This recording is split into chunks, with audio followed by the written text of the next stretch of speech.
This tutorial is about the vector face tracing assignment. I want you to find a picture of a face. You can use one of your own, a picture of your own face or friends or family, or you can find a picture online of a celebrity or of a realistically rendered animated character, so it'd have to be like a CGI, a Pixar, or a video game. It couldn't be a cartoony kind of character. You want to get something that looks realistic with shadow and highlights. And once you have, then you can open that image file in Illustrator. So I'm going to go to File and create a new file here in this new document. I'll just leave everything the same because the size in Illustrator doesn't matter too much until the end when we're ready to turn it back into a raster graphic or when we're ready to print it. So I can come here to File and choose Place and then go and find my image. And you'd probably want it saved on the H drive because it does not make a copy of the file, it just links to it. And so here's a picture of my daughter, and I'm going to place it on this paper because eventually we'll print it out on a paper size. And I can always grab the corners to make it bigger or smaller, hold down Shift to keep it from getting squished or stretched. And that looks pretty good there. So what I will do now, the first step, is I don't want to work on this layer 1. I need to double click on the thumbnail of the layer, so where I can see a little version of the image on layer 1. If I double click on that, it will open up my layer options. And here I can lock it. Another place I can lock it is here next to the eyeball. But more importantly, here I can dim the image. And if I checkbox that and click OK, you will see that it pops up with a much lighter version of that image. That way I can see my lines.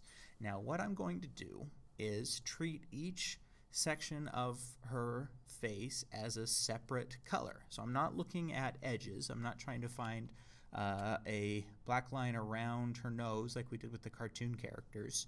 What I'm trying to do is see, why do I see her nose? Well, it's because there's some shadow here. There's some highlights here. And so for her skin, I'm going to choose 3 different colors: a base skin tone, a highlight, and a shadow. For her hair, a base color, a highlight, and a shadow. For her shirt's really light, but I'll do the same thing. I'll probably do a base color and a highlight. And so let's start with her face. I will create a new layer for every tone of color that I'm going to be using. So I'll click this button right down here in the bottom right for Create New Layer, and I'll double click where it says Layer 2, and I'll call this Skin Base, because that's the base skin tone. Now I can pick my own colors. I don't have to use the colors of the image that I have. I can. One way that I can is by pressing the letter I on my keyboard, which gives me the eyedropper tool. And now when I click, whatever pixel I click on, that color will be selected. And now I can take this color, I can add it to my swatches by picking up and dragging it. Or I can click this new swatches and that color will be available. And for this first layer, I'm going to just trace around using my pen tool, P is the quick key, and trace over every part of her that is skin. And so at first this is going to look really weird. You'll early on in this project you'll be thinking to yourself, well, I must be doing this wrong because it's not looking right. And I'll use the pen tool. I want to make sure one of the things that I'll be looking for as we do this project is that you are using the pen tool and you're creating curved edges by holding down the mouse and dragging around it. Now I was really careful with this first part. Up here, eventually I'm going to cover this up with hair, so I'm not going to be as careful. And one thing that you'll notice is that if you have your fill color on, it's trying to close off that color as you draw it. That's a real pain. If I hold down Shift and press X, that's the same thing as this button right here, which allows you to switch your 2 colors between fill and stroke. So now I'm only drawing with the stroke color, and eventually I can turn it around. Now every time I do this, I'm going to be very careful and have my rounded edges. That's one of the things you'll be graded on, is that you are attempting to do curves and rounded edges using the pen tool. And also, every time as you go around, you're going to finish the shape where you started. So you're going to create a complete closed off shape every time. So here I am about ready to close the shape. I can tell because my pen tool has the circle next to it. And when I click there, I've closed the shape. Now I can press Shift X again to change the color. So now it's a fill color again. Now that looks strange. That's okay. That's how this process works. So I start with the base color, then I can come over here and turn off that layer temporarily so that I can see my image again. And I'll create a new layer. I'll call this layer Skin Shadow. Now on this layer is going to be all about the parts of her face that are darker because of shadows. So I'm going to go ahead and pick a different color here, or maybe even use my color picker by double clicking and make a slightly darker version of that. Click OK, add that as another swatch so that I have both of them over here in my swatches. And now I'm going to ask myself, where do I see shadows on her face? And I'm going to fill in, I'll hit Shift X again to switch it. I'm going to fill in every part where I can see a shape of darker color. And I'll probably come back in and do the nostrils later because they're even darker. But the reason why I can see her nose is because the shadow around her nostrils here, and there's a little bit of it here, there's a little bit along her eye line. This is easier if you have an image that has a lot of contrast between light and dark to be able to tell. And once again, at first it's going to look like it's weird, like you're doing it wrong. And I've got a bunch here.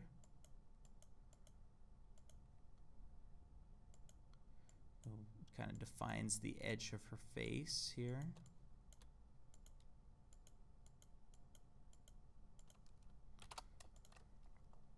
And if I put those two layers together, it still looks weird, but I have to keep going. I have to trust myself. So to get an A on this assignment, I have to have 3 color layers for the skin. So I have my base color, I have my shadow. Let's make a third one. I'll un-eyeball these, create another layer, and call this one Skin Highlight.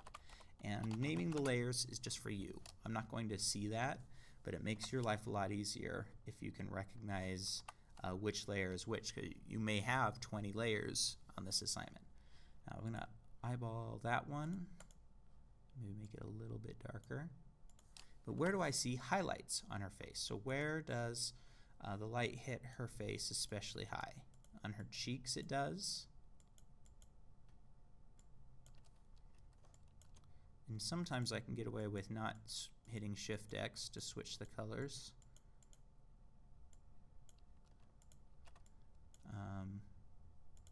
Maybe around here. So this side, the light was on this side of her face, so it's much lighter over here. Right here on her forehead is very bright. And you're looking for shapes. So you have to, it's kind of an art assignment. You have to look at a face not as eyes and nose and mouth and those things that we think of really abstractly as a face. But you have to actually look at the color that you're seeing and make some decisions there. So I've got some lightness here.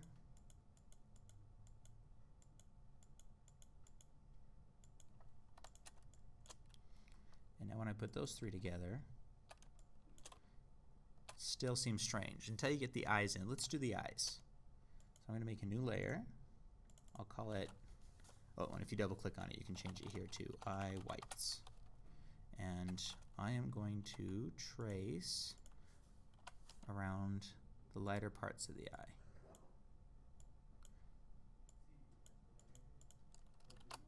Shift X can switch my colors temporarily. And once again, a lot of people early on get frustrated because it doesn't look like a person for the first maybe half of this assignment. And you have to trust that the system works. Especially now, it looks like Demon Baby. And so you have to keep going with it. So after I've done the whites of the eyes, I'll turn all those layers off. Oh, and a quick way to turn your layers on and off, if you hold down your mouse and eyeball one of the layers and then drag that mouse across the other ones, that will turn them on or off very quickly. So I'll say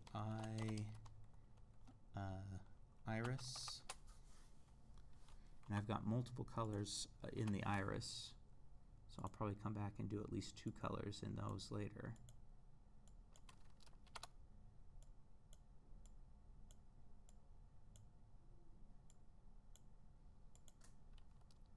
I'll turn that one. But each new layer I add is like a piece of paper cut out and laid on top of the previous one. And I don't want to mess around with the order here. If I have done these things kind of layered on top of each other, that should be fine. I can always pick these up and drag them between each other. Be careful not to drag them onto each other because I can put layers inside of other layers. So it's better not to mess with the layer order at all. I'll call this one eye pupil. And this one will be a little darker. Maybe even. So you don't have to use the colors that your color picker gets. Remember that you're just clicking on a single pixel. There's a really good chance that there's a lot of variation in color because there's millions of colors that can be chosen from. So there's a pupil. One of the things that really makes eyes stand out is that highlight of the light reflecting off of them. And so I want to make sure to do that as well. So I'm going to turn this off and I'll do maybe eye highlight. But you can see you're going to have a lot of layers, a bunch. I'll choose white as my fill color. And go ahead and zoom in close to get it. If your image is a little more pixelated, that can cause some issues because you're going to be guessing a little bit about what color you're using or where the color is going to go. And sometimes you won't see a lot of shadow or highlight and you've got to make some decisions there. But that's part of this, is that you can make an entire face entirely out of shapes. She has 2 highlights in her eyes. And I'm assuming they're round, even though up close they don't look especially round. Let's turn all those layers on. I'll drag this. And it's starting to look like her.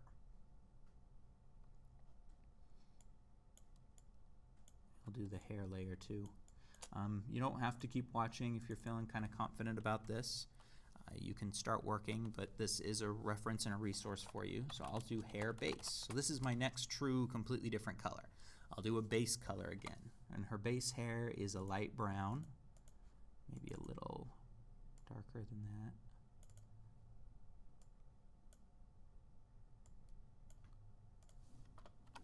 And where is her hair? I'll come and get that later.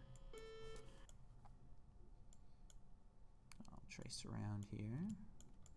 Hair can be really tough because of all of the strands that can come off the side. So I'm going to get these main ones now and then I can come back later and get the other strands.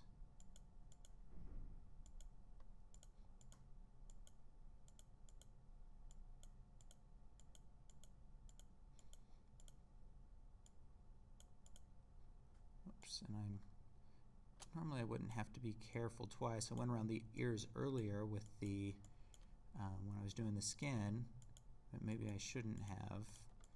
Remember that I wasn't especially careful up here with the body or the face because it was going to be covered by the hair later. And so if you don't have to do 2 edges when one will cover the other one, then you can get away with it. So there's the base hair. And then I'll turn this off, create another hair layer, and let's call this hair highlight. And what a lot of students do to make it look more like hair in the highlight is to use a zigzaggy pattern. So her hair is really light here near the ridge of her hair. So I'm going to do this. And I'm kind of just guessing with it.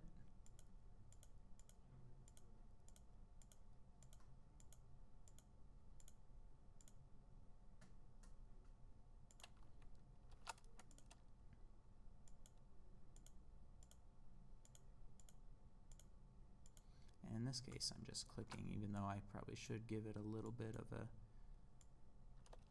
curve.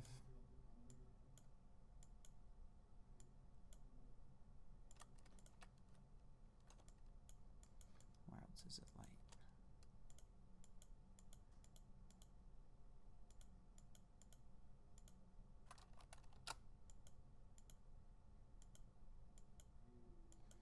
See, this is kind of an intensive process. You really have to train yourself to not make assumptions about what you're seeing.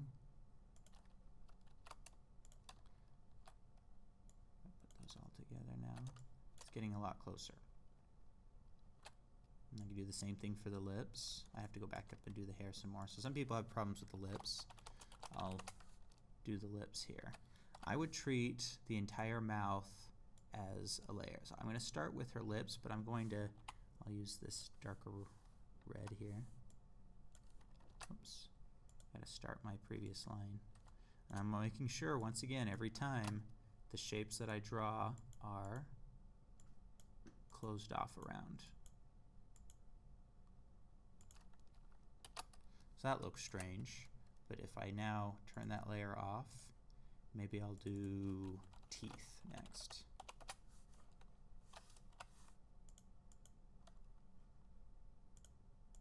Use white for the teeth. And if I want to, sometimes people create black lines between the teeth to make them look separate. But what the real reason is, you see the difference between the teeth is the shadow and the highlight contrast. So you want to be really careful there that you're not goofing that up.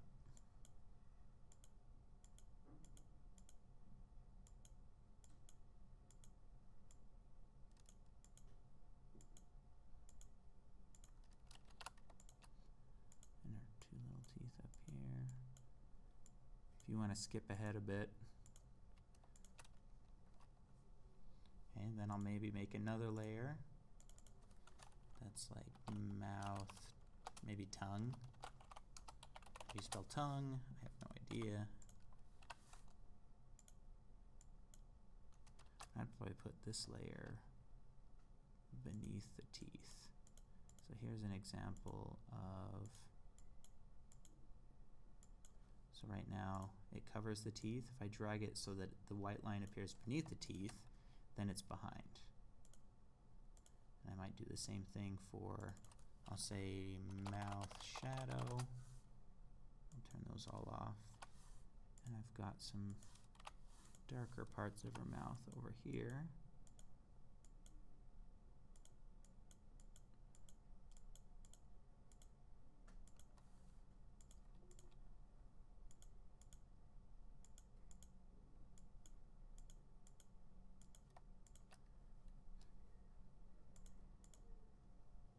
Let's get these highlighted lips too. Oops. Yeah, we don't want to do that. So I'm going to do lips highlight. I'm going on layer 15 here, so it's not a small process. It's going to take about 3 days altogether for us to do this. She's got a little bit of a shinier part here.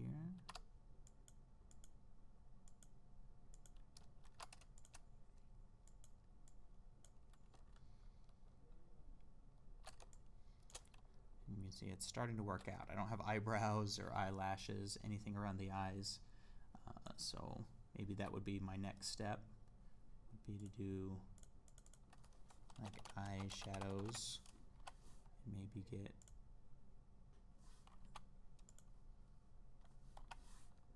that'll make the eyes not look, always have problems with the eyes because there's a lot to them.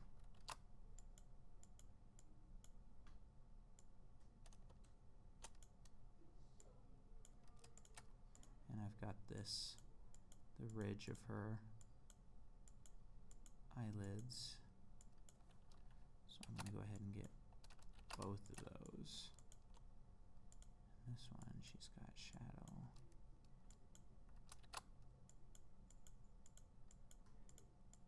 These are really her eyelashes, but if I do this, I think it will work.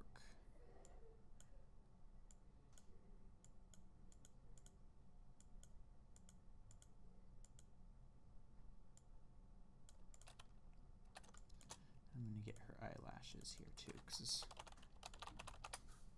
that really brings it all together. And I probably should have saved the hair color. I can always go back to my hair base, click on it with the eyedropper tool, and then drag it into my swatches so that I can use it again. And even though her eyebrows are really light, I'm going to try to maybe make them a little bit darker.